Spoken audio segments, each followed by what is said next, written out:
Assalamualaikum warahmatullahi wabarakatuh, teman-teman mahasiswa semuanya.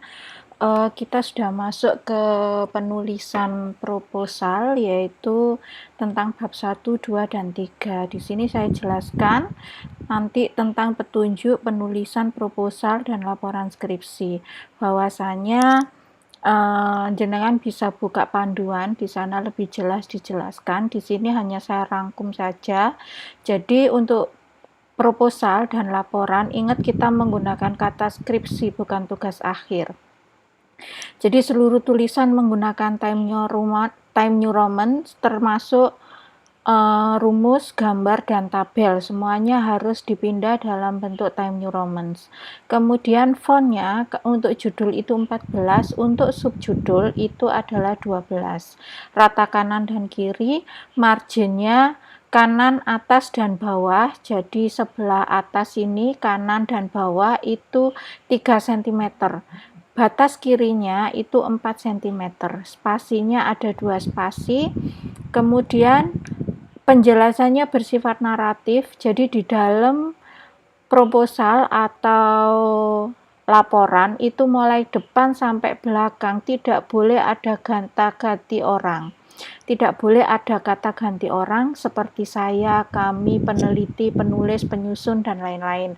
Jadi, atur kalimat-kalimat yang jenengan gunakan itu dengan tata bahasa naratif.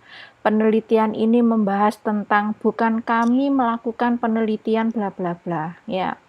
Kemudian tidak boleh ada kalimat perintah. Jadi semua kalimat itu bersifat menjelaskan. Misalkan tambahkan A, tambahkan B, buat garis. Nah, itu kalimat perintah. Tidak boleh ada kalimat seperti itu. Kalaupun jenengan menjelaskan tentang alur, itu bisa dituliskan menambahkan bla bla bla, membuat bla bla bla, ya. Nah, jangan lupa ada penjelasan di setiap tabel dan gambar.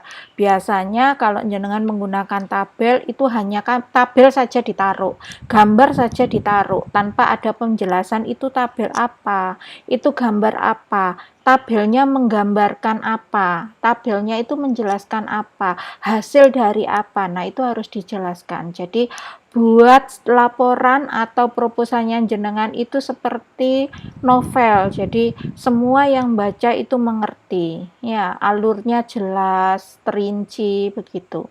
Kemudian ingat satu yang penting, salah satu yang penting adalah yang bukan bahasa Indonesia diketik miring. Ya, seperti ini menggunakan italic. Nah, kita masuk ke cover. Cover kalau proposal di sini dituliskan proposal skripsi. Ya, ini di blok fontnya 14. Kalau jenengan nanti membuat laporan, maka proposalnya ini diganti bukan proposal lagi, yaitu laporan skripsi. Ingat, jangan hanya skripsi saja. Ya, jangan kemarin karena sudah bikin draft kemudian lali gak diganti. Di sini judulnya masih draft skripsi. Ya, nanti fatal sekali. Nah, judul itu juga fontnya 14 ya. Kemudian huruf besar semuanya, maksimal 15 kata, tolong diatur ya. Kata-kata studi kasus dan lain sebagainya dicoreti saja. Nanti studi kasus atau tempat penelitiannya, apalagi PT XYZ enggak usah dicantumkan sudah ya. Bisa nanti dijelaskan di bab yang ketiga. Kemudian ada logo UMSIDA, disusun oleh nama, NIM. Nah, ini sekali lagi saya sampaikan nama program studi dulu, baru fakultas, ya. Kemudian universitas. Sidoarjo itu Universitas Muhammadiyah Sidoarjo dituliskan lengkap.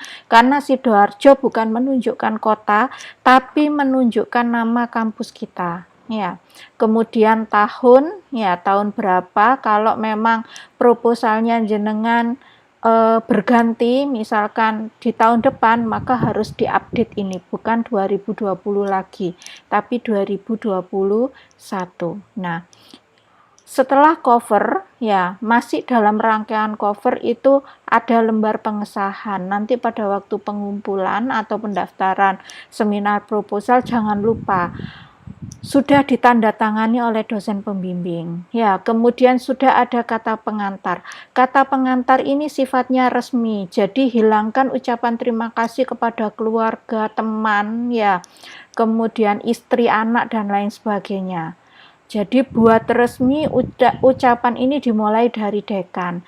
Dekan Fakultas Saintek, Kaprodi, kemudian pembimbing, penguji jangan lupa, ya, kemudian perusahaannya mungkin manajer apa, supervisor apa, atau bagian-bagian tertentu yang datanya sudah jenengan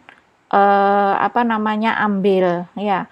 Kemudian tidak boleh ada kata ganti orang. Tadi seperti penjelasan di atas, ya, tidak boleh ada kata ganti orang. Kata pengantar biasanya rawan. Kami mengucapkan terima kasih, ya, kaminya dihapus. Ya opo carane tata bahasanya diatur supaya tidak ada kata ganti orang. Ini yang biasanya lupa karena kata pengantar itu copy paste, ya.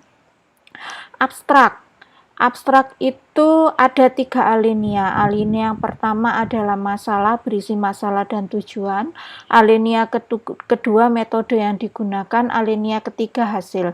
Kalau masih membuat proposal, biasanya kita belum mendapatkan hasil, bisa menggunakan diharapkan, ya, di alinea yang ketiga. Keyword jangan lupa, keyword itu minimal 3 kata. Ya, formatnya bagaimana, Bu? Formatnya bisa dilihat di panduan skripsi, di sana lengkap. Nah, kemudian ditambahkan dengan daftar isi, tabel, gambar, dan daftar lampiran kalau memang ada lampirannya. Kemudian isi bab 1. Bab 1 ini menggunakan angka Romawi. Ya, bab 1 ini menggunakan angka, bukan Romawi, bukan I. Ya, kemudian di blok fontnya 14, ya. Isinya adalah pendahuluan. Subbabnya dimulai dengan latar belakang. Di sini menceritakan tentang sektor atau tempat yang diambil permasalahannya yang pertama. Yang kedua adalah masalahnya apa. Ini yang paling penting. Sertai dengan data, dengan prosentase, dengan jumlah, ya, yang menunjukkan bahwa di situ memang banyak keluhan, memang di situ banyak permasalahan. Nah, di breakdown dari latar belakang, akhirnya jenengan bisa menentukan rumusan masalah. Ya, rumusan masalah itu cukup satu saja, diawali dengan bagaimana bla bla bla. Ya, diawali dengan kata tanya. Bagaimana penentuan bla bla bla, bagaimana produktivitas bisa diterapkan bla bla bla, ya, itu. Kemudian tujuan masalah. Tujuan masalah ini fokus ke tujuan penelitian, ya. Tujuan penelitian ini fokus ke tujuan penelitian. Ya, bukan seperti PKL, tujuan PKL 1 mengaplikasikan, bukan seperti itu.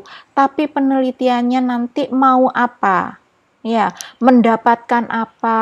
Ya, kemudian untuk apa? Ya, untuk mengetahui faktor-faktor, misalkan untuk mendapatkan, untuk memberikan usulan misalkan, ya. Nah, ini nanti akan balance dengan manfaat penelitian. Manfaat penelitian ini juga bukan seperti PKL bagi peneliti, bagi universitas, bukan seperti itu, tapi manfaat penelitiannya apa? Mengetahui faktor-faktor apa, mendapatkan data apa, ya. Itu. Kemudian batasan penelitian ini boleh jika memang diperlukan. Tapi memang kalau misalkan menjelaskan, tidak membahas tentang keuangan, hanya di tempat produksi saja, itu tidak perlu ada batasan penelitian. Bisa dimasukkan dalam bab 3, nanti di tempat dan waktu itu di situ bisa ditambahkan, ya, bisa dijelaskan. Kemudian sistematika penulisan ini hanya sampai bab 5 saja ya, tanpa daftar pustaka. Jadi masing-masing subbabnya ini terdiri berisi tentang apa nanti ya. Jangan copy paste. Bayangkan skripsinya jenengan nanti isinya tentang apa, itu yang dijelaskan di sini. Ya, jangan copy paste. Nah, itu tentang bab 1. Silakan dikerjakan, kemudian nanti akan ada pengumpulan lembar bimbingan yang materinya pada tanggal minggu yang sudah ditentukan, nanti di e-learning bisa dibaca ya. Nah, pada tanggal tersebut jenengan harus melakukan bimbingan mengenai bab 1. Itu saja, terima kasih. Wassalamualaikum warahmatullahi wabarakatuh.